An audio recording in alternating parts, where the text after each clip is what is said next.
Sorry about that, folks, because the obnoxious school bell rang. I had to cut it short and restart again. So I wanted to circle back with you on our successful e-learning design.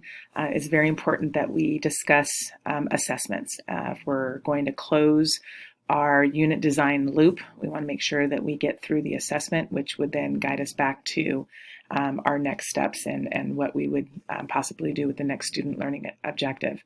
What I wanted to say here is with online assessment, you want to include summative and formatives. And for Cougar Prep, there would be a final vignette that's produced where we could consider that a summative a summative assignment.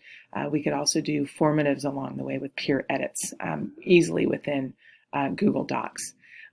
Multiple choice entrance and exit tickets via Google Forms could be used.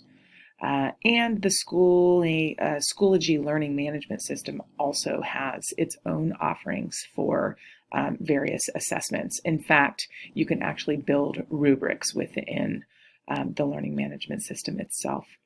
Kahoot is an all-time favorite for students, which kind of just gives you a quick anecdotal pulse of how students are doing with the content that they're learning. Narrative postings can be included as reflective pieces, which pushes it up Bloom's taxonomy. You could also do one-sentence summaries, which are quick and easy anecdotal ways to glean how students are doing in your class.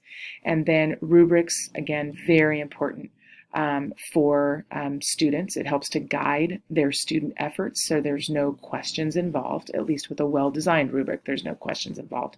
And you want to make sure that they're clearly tied to the learning objectives so that the A to Z is very clear. Students know what to expect. And for Cougar Prep, we have plans for our assessments to be run across all of the modules, read, write, and math. And we will be using this information. This is probably one of the greatest takeaways for Cougar Prep, is that we'd like to use the data that we obtain to inform our freshman teachers going into the fall on how to best differentiate for their students right from the beginning of the year.